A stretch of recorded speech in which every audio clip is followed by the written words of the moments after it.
This episode is brought to you by Hyperice, the leader in advanced warm-up and recovery technology.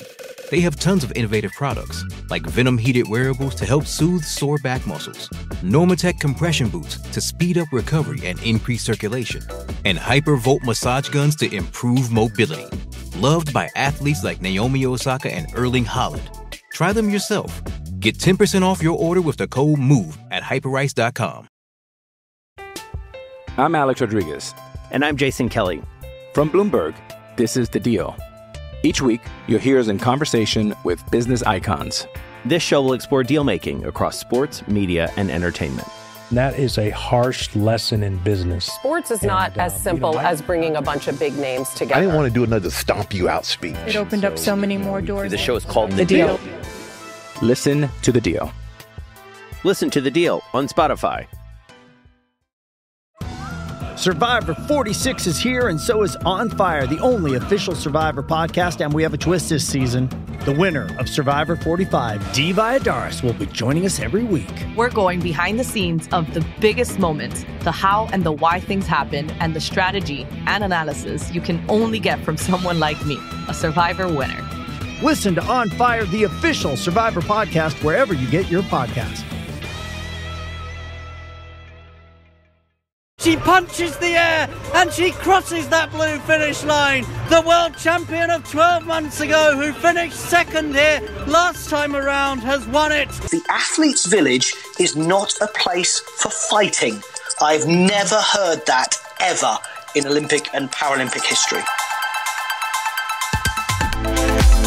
This is Anything But Footy, the Olympic and Paralympic podcast, covering the games all the time rather than once every 4 years. I'm John. And I'm Michael, and coming up in this episode, our focus is very much on athletics, as I spent the weekend in Manchester at the British Championships, and the World Para-Athletics Championships is now underway in Paris. I wonder if Michael has dried out yet after that rain on Saturday. We'll hear from double British champion Zharnel Hughes, along with Daryll Neita, Jazmin Sawyers, Morgan Lake, Jessie Knight, and we'll link up with the Great Britain and Northern Ireland team in France to speak to Paralympic champion Aled Davies. About 3-4 weeks ago, I've been injury-free, and things seem to be coming together really well. I'm excited because I'm in the best shape ever. And you can always get in touch with us. Find us on Twitter at AnythingButF. You can find us on Facebook and on Instagram. We'd love you to have a look at our website, anythingbutfooty.com. You can always drop us a message through there. And now we're also available on Threads. Of course we are. Now, the British Athletics Championships, a qualifier for the World Championships. Where do we start, Michael, with these trials? Well, I think we need to start with the weather, don't we? I mean, it's very British of us, but it is the British Athletics Championships. The Manchester Monsoon, as they were calling it, on the Saturday evening. Why they raced that men's 100 metres final, I literally have no idea. I mean, Jeremiah Azu, I think, picked up a nasty-ish looking injury because of the weather conditions. I mean, if you've seen some of the pictures on social media, absolutely unbelievable. And what I have to say is that despite that, Zharnel Hughes, in that absolutely torrential rain, not ideal conditions, a time of 10.03. That is stunning. Someone who knows more about times in athletics than me said, you're looking in good conditions, that is kind of a 9.8 run. I mean, again with him as well, a slowish start, but a great second 50 metres. Reece Prescott picked up the silver medal. Third was Eugene Amodadze, the accountant, who's run a 9.93 this season. A first British title for Zharnel Hughes since 2015. Had the 200 metres as well on Sunday, which he also won. I mean, just an unbelievable season that he's having. He broke that British record of Linford Christie's in the 100 metres, a British record that had stood since Stuttgart and 1993 when Linford Christie broke that record in Stuttgart. And for Zharnel Hughes, of course, back on top of the podium at the British Championships, and he told me that, well, it wasn't before time. That's the best answer I could give you. It's about time. It was just a matter of time. Patience is the virtue that I follow, and all praise to God for giving me the health and the strength to come out and compete at my best, and I'm healthy. And thanks to my team for getting me in the best shape that I could possibly be in right now. This season, you are at your best, aren't you? This is as good as we've ever seen you. Yeah, I put in the work, man. Put in the work and stop overthinking. That's what working for me. When you say you've stopped overthinking, what do you mean by that? What were you doing? Sometimes as an athlete, you want too much of yourself, and sometimes you get caught up in your mind. Oh, I need to do this, I need to do that. Just relax and have fun, let it flow, and that's what I've been doing. Do we sometimes underestimate the power of the mental side of the sport against the physical side? Most definitely. Track and field and whatever sport we play in is all mental. The physical is there. You put in the work over the couple of months, and it's just a matter of time of where you go out there now and just try to put together what you've been working on and training in a competition, and that's about it. Just stop overthinking things and just let it flow and trust yourself and trust the work that you put in, and it'll all align. How are you feeling inside, though? You're smashing these records. We saw Linford's record go. John Regis's record must be very much in your thoughts after today's time as well.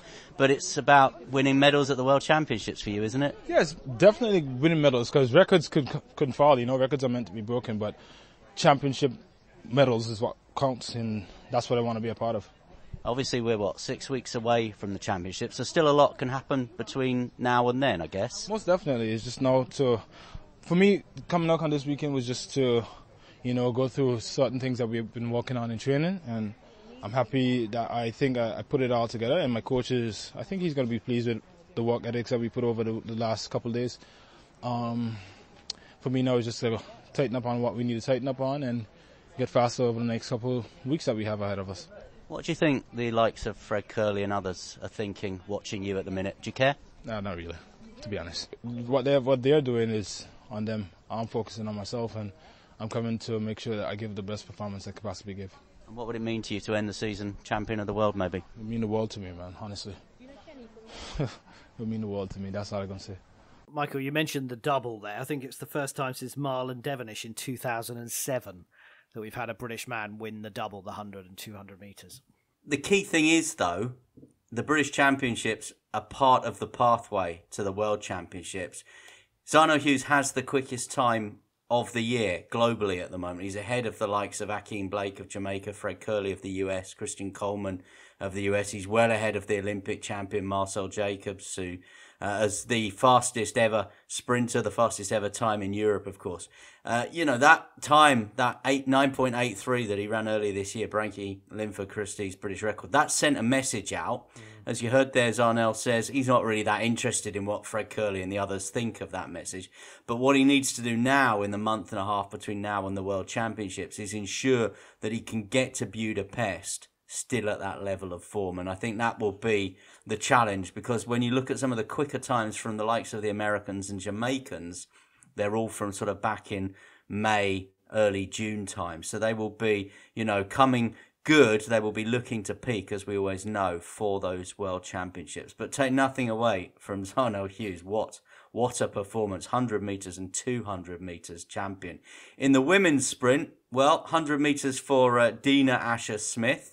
She was the champion there. She was entered in both 100 metres and the 200 metres, but she'd made it pretty clear at the Stockholm Diamond League meeting before that she was only really going to run one event, and she said she was going to have a chat with her agent and decide which one it was. She ran the 100, which left the 200 clear for Daryll Neita. Now, there's been, I don't know whether it's our creation or whether it's real, but there's been a bit of rivalry. Bit of needle, because they're relay teammates, aren't they? And they've won. Yeah, they've won Olympic and world medals together.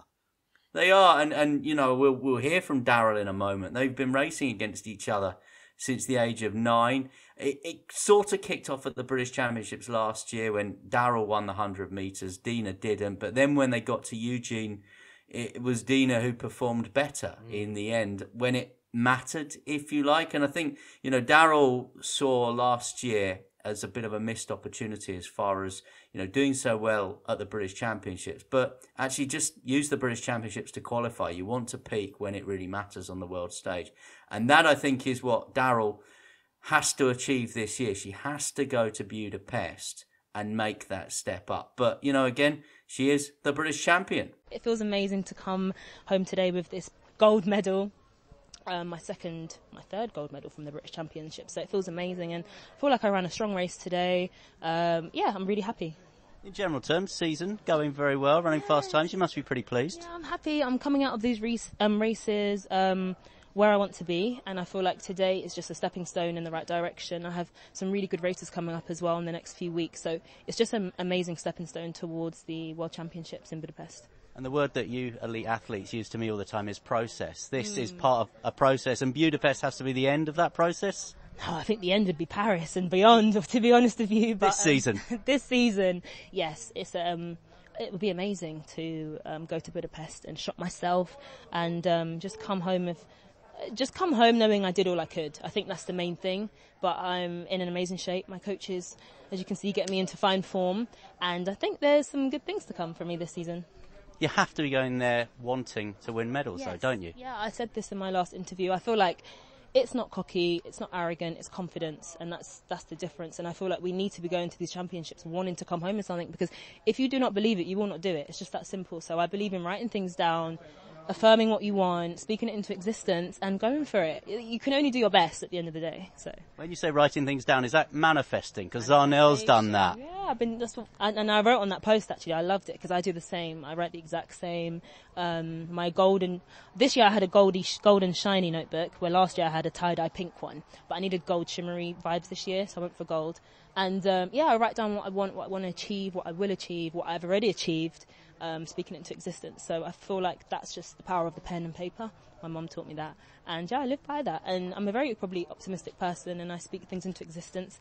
I try not to look at the negatives, and I'm a glass half full type person. I don't like to think about the negatives in life. You mentioned obviously you've done a few interviews. Inevitably you're asked about Dina Asher-Smith. Do you understand why people talk to you about her? 100% understand why, but I feel like there needs to be a time where I'm being acknowledged for what I'm doing on the track. I'm doing amazing things. She's done amazing things, and I give it all the respect. We've been racing since we were 9 years old, so if you go back and look at the history books, you'll see that my name was always there. It's just taken me a while to get to this place, and I'm doing amazing things on the track, and they don't need to be compared with someone that's been at the top of their game for a very long time and continuing to smash it. I'm just a completely different athlete. We see it in other countries. We can do it here as well. There's 2 sprinters on the track. We're obsessed with storytelling. We always have, and we love a rivalry, don't we? We love a rivalry, and I understand it. And to be fair, we will meet again, I'm sure. We didn't bump into each other this time at the championships, but she's amazing. I'm also very good, and I feel like the rivalry will continue in a nice, positive, happy way where we can push each other to be world's number 1. And at the end of it, you both stand there potentially with gold medals in a relay team as well. Exactly. So I feel like we need to create a happy vibe. We need to create a good vibe. And me and Dina, we don't have any issues. We've been racing for a very long time. And I continue to watch her be amazing. And hopefully I can be supported in the same way. So Daryll Neita there addressing real rivalry in sport. And you explaining how we need to tell stories and build personalities. So who else caught your eye over that weekend in Manchester? Well, when we're talking about storytelling and personalities, and I think that's one of the things that we've always tried to do on this podcast, because our aim, our ambition is to keep all these Olympic and Paralympic sports and sports people relevant. You know, in the 3 years, 50 weeks of the other year, where people aren't talking about them. And the way you do that, my opinion at least, the way you do that is you invest, or you get people to invest in these athletes. And one of the best people, I think, certainly in the world of track and field, to have achieved that, to have made that crossover, to have broken through, if you like, is Jazmin Sawyers. And, you know, people will talk about Jazmin Sawyers because she's prolific on social media. She's in TV adverts. She appeared on The Voice, of course. That was one of my TV moments of the year, that year when she was on The Voice, and Dina Asher-Smith came out to support her. But the great thing is, in 2023, Jazmin Sawyers, and take nothing away from the fact she's been in 2 Olympic finals, you know, that's not too shabby. The great thing this year, of course, is that she's also started to add some of those big titles. European indoor champion for Jazmin Sawyers. She's got the qualification. She had the qualification for Budapest well ahead of the British Championship, so she knew she just needed to be in the top 2. And she just seems very relaxed to me this year, and, you know, she was delighted to have picked up another British title. It's a big deal for me. Trials is one of my favourite competitions of the year, to come to the British Championships, compete against the best the country has to offer, and come out on top.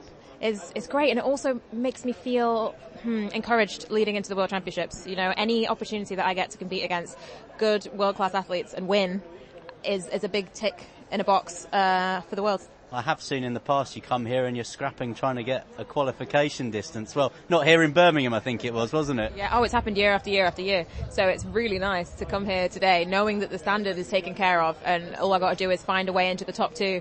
And from round 2 I was leading, so I'm delighted with that. That's a good, really good result for me. I suppose I could ask, you can always ask for more, right? I could ask for a further jump, but that's definitely a step in the right direction for the rest of the year. Is it my imagination, or have you not competed much outdoors this year? Not as much as normal, is that right? That's totally right, not your imagination. That is part of my coach Aston Moore's strategy this year, is to make sure that I get more training in. Normally I'm comp, and that doesn't leave much time to do technical work or to do more strength work or more speed work because you're just jumping from competition to competition.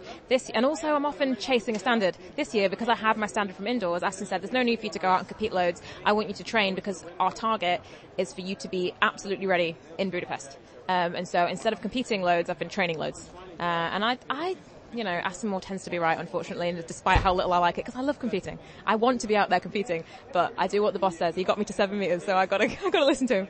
What's it like when you walk into an arena now and people introduce you as the European indoor champion? That medal is there, it's at home, and now you are announced as that individual. It's so cool. I live for stuff like this. I love those moments. I relish them. I stand there and hear, somebody announce me, European indoor champion, Jazmin Sawyers. And I think, oh my gosh, that really is me. I did that. No one could take that away. So, yeah, it feels great. And I'm hoping to add more titles to just that one. Yeah, we've seen you obviously in a couple of Olympic finals, but a global medal, is this the year that could be achieved for you? I hope so, and I think so. I think now that I've jumped 7 meters, that is a distance capable of winning global medals. That's the distance that won the Tokyo Olympics. So there's really no reason why it shouldn't be this year. I feel like I'm in good shape. I think I've just proven that I'm in good shape. And I'm an athlete that is able to raise their game for a championship. So on Aston's orders, I'll be back to training and hopefully be able to bring you plenty more by the time Budapest rolls around. Michael talking to Jazmin Sawyers. Michael getting another selfie with another British athlete as well. If you haven't seen our socials, then check that out. As Michael said, we are on Threads as well. What about any other athletes ready to make their mark in Budapest? We talked a lot about certain people. Is there anyone else? Just quickly, are me and Jazmin on Threads, incidentally? Well, I'll make sure they are. You are. Well, I mean, we've heard there from Jazmin Sawyers. We've talked a lot about Dina Asher-Smith as well. And, the third, if you like, of the trio is the high jumper Morgan Lake. They all kind of have come through and developed together, but Morgan hasn't really delivered, I don't think, on a continental championships or a global championships in the way that certainly Dina Asher-Smith has and Jazmin Sawyers has. It's been a kind of long list of kind of disappointments for Morgan Lake. Yes, she does have medals in her collection. She's been a Commonwealth medalist. She does have medals in her collection. But I think because she came through as such a promising high jumper, we were all expecting that by now she would have picked up maybe that European title, the global medal that we were all thinking about. And it just hasn't quite happened for her. But again, British champion, she will go to Budapest, and I think she will have been inspired a little bit by what she saw from Jazmin Sawyers at the European indoors earlier this year, certainly from Daryll as well, and she will go there again knowing that she's the best of British. Yeah, I'm really happy with today's performance. I mean, coming into this championships, I just needed the win, well, the top two to book my ticket for Budapest, so secured that with a 190 and some good attempts at 195, so yeah, I'm really happy with today. Always nice to be the best of British, isn't it? It is nice. It was nice to break the British record earlier this year. It was a really, really good moment and felt really proud to have done it and to get the win today. Yeah, your form this season's been good. You have been breaking records. You must be feeling good about things. Yeah, feeling really good. Just going each competition at a time and working on different things at different competitions and just seeing how I'm the best competitor I can be. So yeah, I'm really happy with the heights I've got this year. Have you changed anything this year? Has it been an adjustment either mentally or physically with what you've been doing? I guess a bit of both. Obviously I knew it's a World Championship year this year and then Paris is next year, and the objective is to start medaling on the world scene. So I was like, right, okay, I've got to put everything into this. Not that I hadn't before, but sometimes my mindset going into competitions hasn't been great. So yeah, definitely physical and mental. Yeah, because you come into the sport to win medals, global titles, and that must be something that you're beginning to think now, this is your time, you've got 2 big championships, 2 years. Exactly. I feel like I'm at a good age now, 26, where I've had a lot of experience. I've been on my first, I think, European senior championships. I was 17. So I've been around a lot. I've had a lot of experience, and I just think that's can help me for the next couple of years. Because you've seen someone like Jazmin Sawyers this year in the European Indoors. I know you're really good friends. Obviously, Dina has done things, Katarina as well. You want to be part of that? 100%. I mean, obviously, Dina and Jazz are 2 of my closest friends, and to see them perform so well is so nice. And also, it's just a nice atmosphere when obviously everyone's doing well, everyone's breaking records. Indoors is really nice. I think the 3 of us all got a British record, so that was a great moment. Well, enjoy Budapest, and thanks for getting out the rain. Go and get dry. Thank you. Morgan Lake.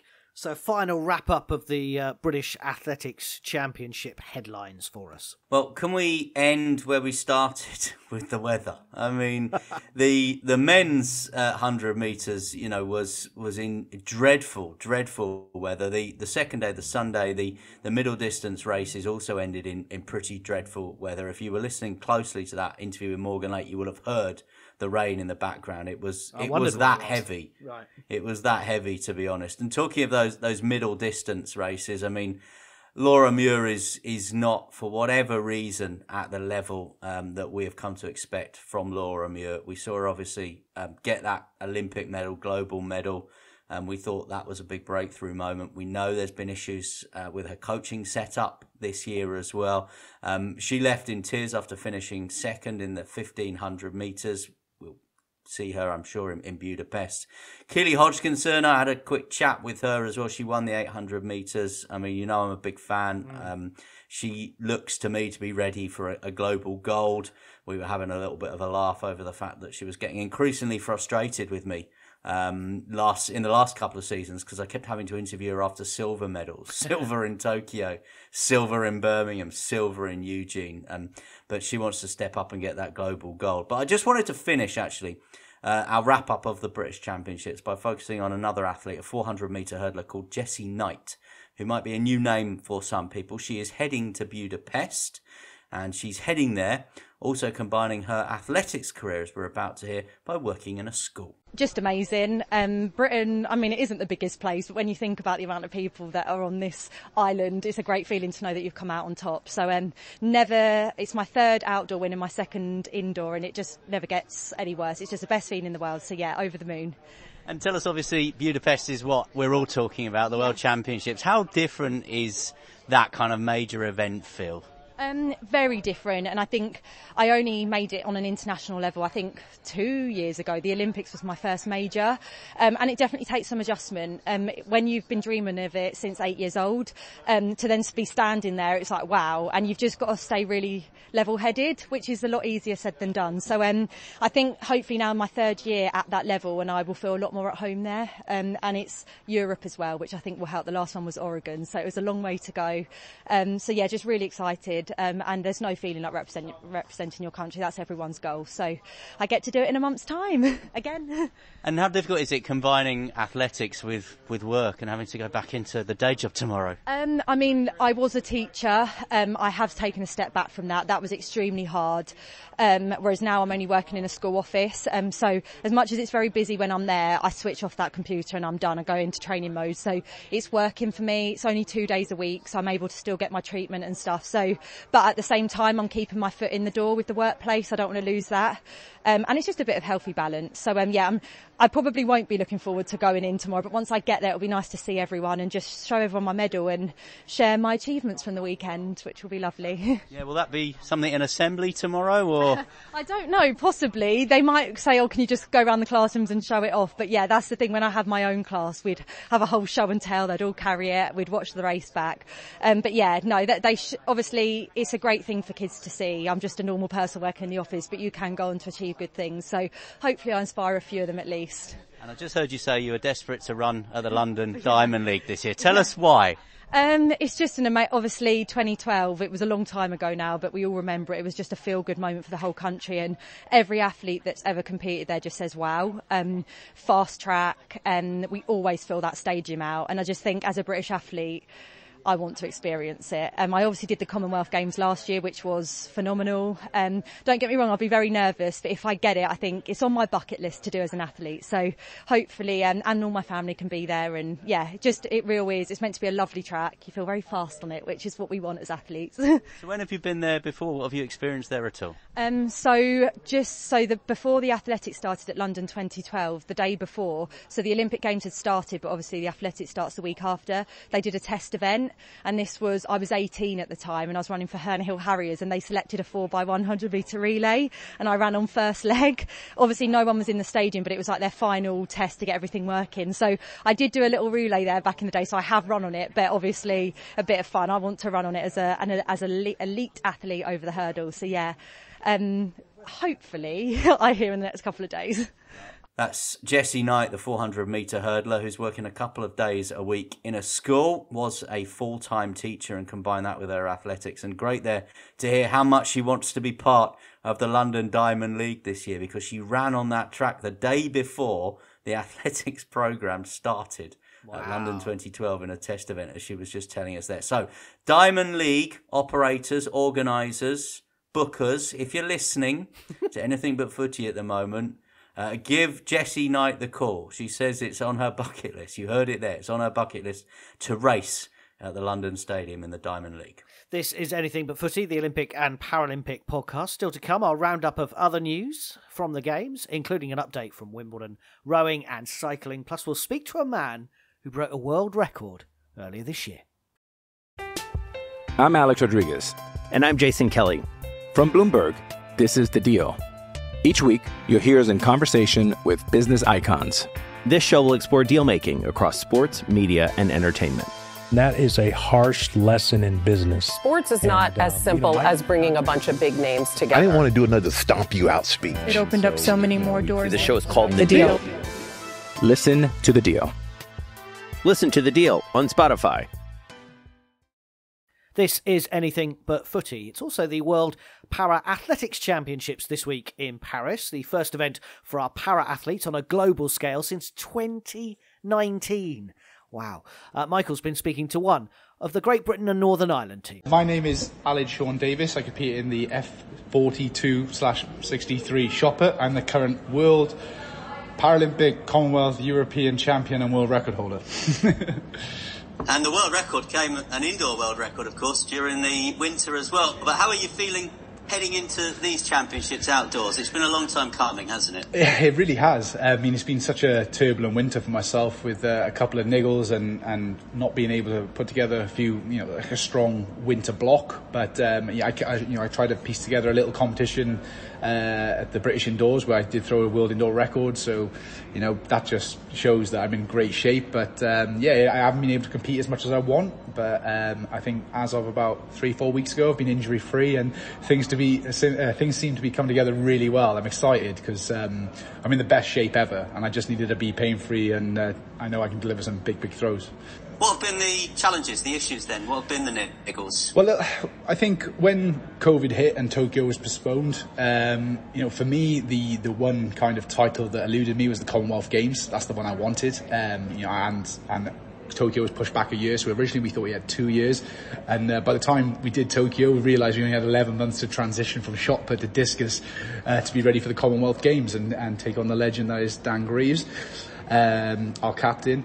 So it was a tough turnaround with so much work to do in that 11 months. I picked up osteitis pubis in my hip, which is like an overloaded injury, and I haven't been able to shake it off. I've had a lot of treatment. I got great support, medical staff here, British Athletics and the support of UK Sport, and I'm pain free now, so I'm ready to go do what I do best. What can you tell us about how difficult it is to switch between the shot and the discus? Because different techniques, obviously, different disciplines, but for you, how do you kind of get both together? Yeah, well, I think discus has my heart because that's where I fell in love with the sport, and obviously London 2012 is what changed my life and put me in the position I'm in now, and that was for discus. So, that's where my talents always lied. I've had to work hard to become a good shot putter. So, I think I wanted to do justice to how far I could throw in the discus. I still feel like I haven't done that, but the transition was pretty tough, to be honest. I had to shift about 10 kilos, and then you throw discus discus in a bigger ring, so the technique is bigger. You're almost trying to be as big as possible in that circle, create a massive orbit, and with the shot put, you kind of compact, and you're trying to be fast and powerful for the ring. So yeah, it was quite tough. I didn't realise it would take that much toll on the body, but we got it done in the end, and learned.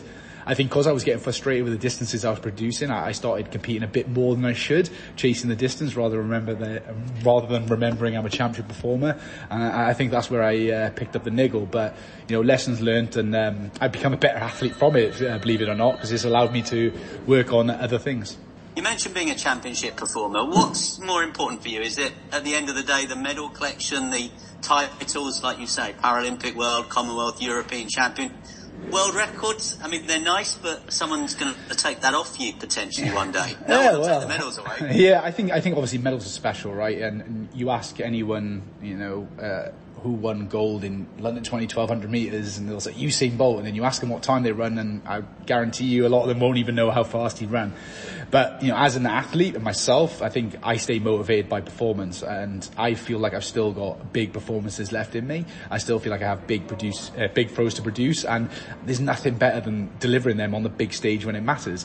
So for me, that's where my motivation is. I don't feel like I'm as good as I can be, but of course, I just think if I deliver the performance and I focus on that and deliver when it matters, I know I'm going to go home with the right colour medal. You've mentioned London 2012. I'm obviously of a vintage when it was, a huge event for me as a journalist to cover. But when I go and give my talks about media to school children, as I'm sure you do when you go to schools, there's kids out there that don't remember it anymore. It's time we need to refresh and renew and reinvigorate this generation with another big event, a big games. Do you agree with that? I totally agree with that. I mean, like we said, 2012 catapulted parasport about 20 years forward. And, sometimes I do feel like we've ridden that wave, and that wave is almost dead now, and it's time to kick on. And I think I'm excited. I feel like LA and America have a opportunity to change the world as well. The size of them in parasport. But we also have a new generation of athletes coming through. As the old guard kind of moves on, we've got these new exciting young athletes coming through, and they're not really getting what we had after 2012. So there's not as many competitions and stuff for us now. So it has been tough, but times have been tough, and I'm hoping they're going to pick up. But yeah, I think it's time we created another kind of huge event for parasport, because performances are only getting better, and it is truly mind-blowing what some of these para-athletes can do now. Aled Davies there speaking to me from his hotel in Paris. Apologies about some of the indifferent sound quality on that one. That is what happens, John, when you get the call from Aled saying, can we have a chat after I finish my dinner?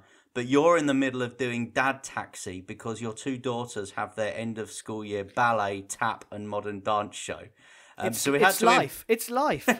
It is. And I mean, we've come to get used to that whole working from home thing, haven't we now? So yeah, slightly indifferent sound quality there, but I think we got the message from Aled, who was also a winner, of course, on my wife's favourite reality TV show, Celebrity SAS Who Dares Win. So I should just say as well, seriously, I did have a chat with Aled about safety and security, because that Great Britain and Northern Ireland team are in France. They're in Paris.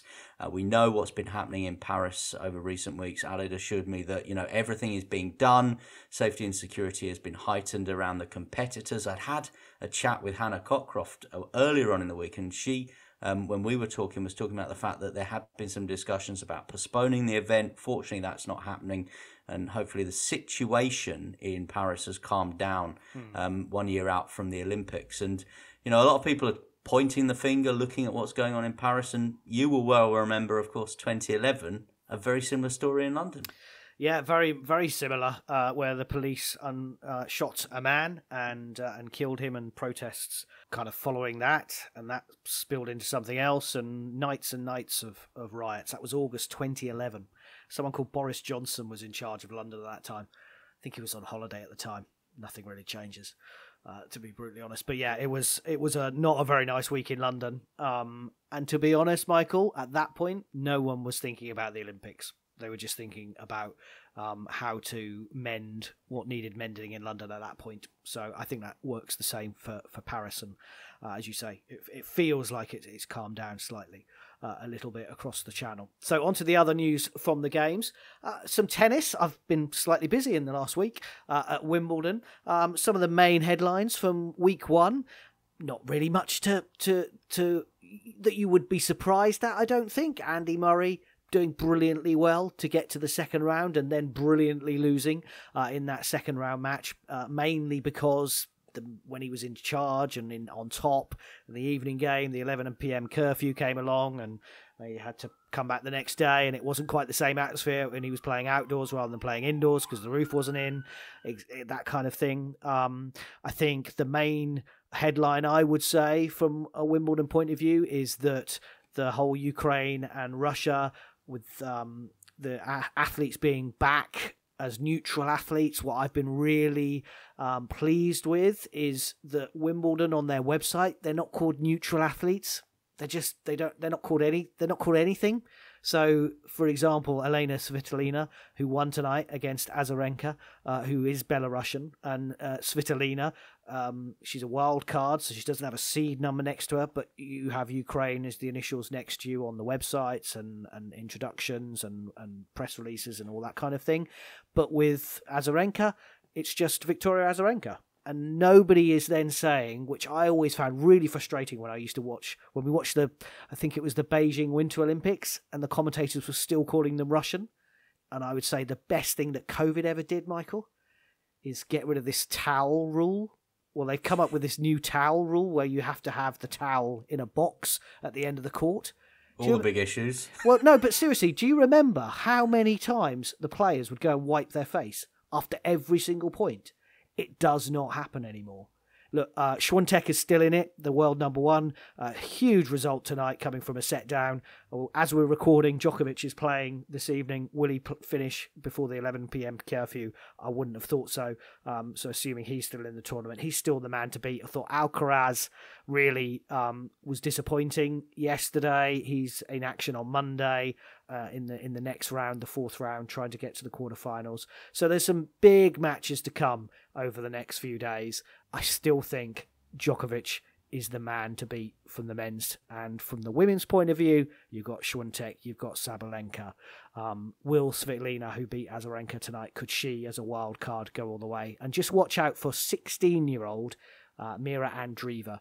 She is a neutral athlete. She's born in Russia, so she's competing here. She's a qualifier, so she did a whole week of Roehampton, and then she's come through, and she's in the fourth round of Wimbledon, in her first Wimbledon, her first slam. She said she has so much respect for Andy Murray, but she's too scared to go and say hello to him. She's a real character, and she's a heck of a tennis player, and she's 16 years of age, so watch out for her in the years to come. And you can hear John's terrific coverage from Wimbledon every hour on radio stations taking bulletins from Radio News Hub, all the very latest from SW19, with John right across the UK. And I just want to add one thing to Wimbledon, because that links into who I want to talk about, which is Mark Cavendish. And I just think we are just at that point now, aren't we, in British sporting history, where it's time to say maybe the long goodbye to some of our British sporting superstars of the last 10, 15 years, the people that have been dominating the headlines and given us some of those amazing moments, whether it was Andy Murray at Wimbledon after 77 years, whether it was Mark Cavendish at the Tour de France. You know, age is catching up with these people now. And, you know, Mark Cavendish has literally crashed out of the Tour de France. He was aiming to beat Eddie Merckx's record of stage wins. He's won 34. That was joint with Eddie Merckx. It will not be 35 this year. A pretty innocuous crash. That means he's broken his collarbone. He's aggravated a previous collarbone injury as well. So he has had to step down from the Tour de France in what he said was his farewell year as well. Now, his team today have said if Mark Cavendish wants to ride next year to try and get that record, they would have him in the team next year. Wow. That would go against what Mark Cavendish has said, which is no, he's going to pack up at the end of 2023. I mean, apart from the Tour de France and the stage wins there, a world road race champion in Copenhagen back in 2011, silver at the 2016 Olympics in Rio, and not without a bit of controversy, as you will recall for that one. A 3-time world champion as well in the Madison, rode alongside Bradley Wiggins, a very effective team there. But it will not be for the Tour de France and for Mark Cavendish in 2023. Whether he wants to come back and have one more tilt at it, well, that would, as I said, go against what he's been saying. And I don't think you can just rock up at the Tour de France, can you, after having 11 months off? No. It means he would need to extend his career by 12 months if he still feels he wants that record from Eddie Merckx, or whether he's happy to share it. And that's what Andy Murray was asked, will you be back here at Wimbledon next year? And he said, well, only if I can get better and I can still compete. And I suppose that's the question for Mark Cavendish, that if he feels like he can still compete and still do it and still has the drive to do it, then he should go for another year. Like Andy Murray said, I'm going to go away and talk to my family and friends and work out what I want to do. The key thing I think there is the word drive to do it. You know, both Mark Cavendish and Andy Murray have got young families. Both of them have spent years and years and years travelling around the world doing what they do in their chosen sports. And both of them are probably in a position now where they can step off that treadmill and go away and, you know, watch their family grow up. And that for me, the key phrase that you use there is the drive to do it. Have they got the drive to do it? Yeah, you're a long time retired though, aren't you? You are, but you do get to a point where sometimes things are put into perspective and are more important. I mean, we saw how emotional Andy Murray got the other week when his family came to see him on Father's Day. And, you know, he might just want to, he's probably missed quite a lot of those children growing up. He might just want to go and spend some time with them, run his sportswear range, you know, go back to his hotel in Scotland. And as we've always said on this podcast, we firmly believe that Andy Murray has got a lot more to give the world of tennis, the world of sport, and society in general. Absolutely. And in rowing, which we've left last to please one of our particular listeners who always tells us she stops listening when we've covered her sport. So we've kept it right to the end just for Shelley. So Great Britain have overall won the Rowing World Cup. What an achievement. 9 medals in Switzerland across 2 days on the lake in Lucerne. It means they came out on top of all the nations in all 3 regatta series. And in fact, they only competed in 2 of those regattas, which shows how well they have done. The gold medals on a Super Sunday for British rowing came in the women's 8, the men's 4, the lightweight women's double sculls, and the men's pair. British rowing looking good ahead of Paris next year. And that's Shelley switching off there.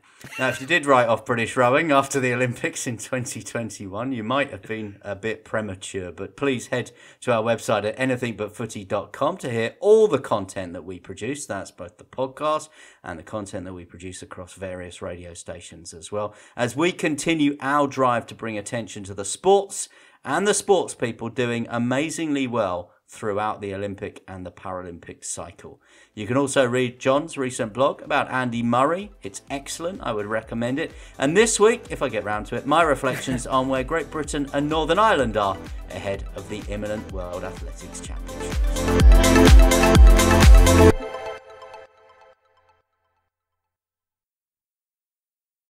Sports Social Podcast Network. Hello, it is Ryan, and I was on a flight the other day playing one of my favorite social spin slot games on ChumbaCasino.com. I looked over at the person sitting next to me, and you know what they were doing? They were also playing Chumba Casino. Coincidence? I think not. Everybody's loving having fun with it. Chumba Casino is home to hundreds of casino-style games that you can play for free anytime, anywhere, even at 30,000 feet. So sign up now at ChumbaCasino.com to claim your free welcome bonus. That's ChumbaCasino.com and live the Chumba life. No purchase necessary. VGW. Void where prohibited by law. See terms and conditions. 18+.